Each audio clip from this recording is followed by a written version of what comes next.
Assalamu alaikum wa rahmatullahi wa barakatuh. Welcome back to Purely Islamic.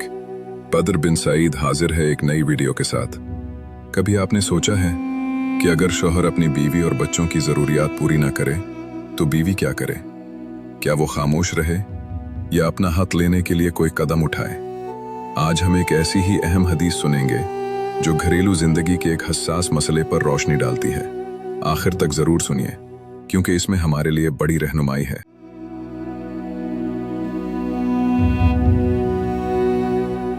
नाज़रीन, ये वाक़या हमें सिखाता है कि इस्लाम ने हर रिश्ते के हुकूक वाज़ेह किए हैं और किसी पर जुल्म बर्दाश्त करने का हुक्म नहीं दिया। हज़रत अबू सुफियान रज़ी अल्लाहु अन्हु की बीवी, जिन्हें हिंद बिन्त उतबा रज़ी अल्लाहु अन्हा कहा जाता है, एक दिन रसूलुल्लाह सल्लल्लाहु अलैहि वसल्लम की खिदमत में हाजिर हुईं और अर्ज़ किया, ए अल्लाह के रसूल सल्लल्लाहु अलैहि वसल्लम, अबू सुफियान एक कंजूस आदमी हैं। वो मुझे इतना खर्च नहीं देते जिससे मेरी और मेरे बच्चों की जायज़ ज़रूरियात पूरी हो सकें। उन्होंने मज़ीद कहा, मैं उनकी इजाज़त के बगैर उनकी जेब से कुछ रकम ले लेती हूँ। क्या मेरा ऐसा करना गुनाह है? नाज़रीन, ये सवाल सिर्फ एक औरत का नहीं था, बल्कि आज के दौर में भी बहुत सी ख़वातीन के दिल की आवाज़ है। रसूलुल्लाह सल्लल्लाहु अलैहि वसल्लम ने निहायत हिकमत और अदल के साथ फरमाया, ज़रूरत के बकदर लेने में कोई हरज नहीं, लेकिन इससे ज़्यादा ना हो। ये एक मुख्तसर जवाब था, मगर इसमें ज़िंदगी का बड़ा उसूल छुपा है। इस्लाम हमें सिखाता है कि शौहर पर लाजिम है कि वो अपनी बीवी और बच्चों की ज़रूरियात पूरी करे।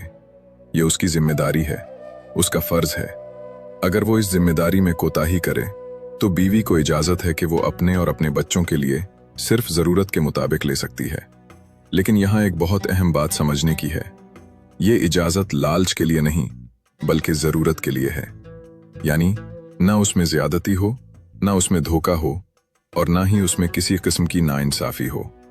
यही इस्लाम का हुस्न है कि वो हर मामले में तवाज़ुन सिखाता है, ना किसी पर जुल्म करने देता है और ना किसी को जुल्म सहने पर मजबूर करता है। नाज़रीन, आज हमें अपने घरों में इस तालीम को अपनाने की ज़रूरत है। शौहर को चाहिए कि वो अपनी जिम्मेदारी समझे और बीवी को चाहिए कि वो दयानत और इंसाफ का दामन न छोड़े।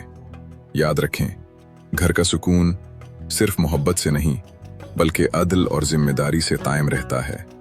अगर ये बात आपके दिल को लगी हो तो वीडियो को लाइक करें, शेयर करें और कमेंट में अल्लाह हमें इंसाफ वाला बनाए ज़रूर लिखें। और ऐसे ही खूबसूरत इस्लामी पैगामात के लिए चैनल को सब्सक्राइब करना न भूलें। अल्लाह ताला हमें दीन को समझने और उस पर अमल करने की तौफीक अता फरमाए। आमीन।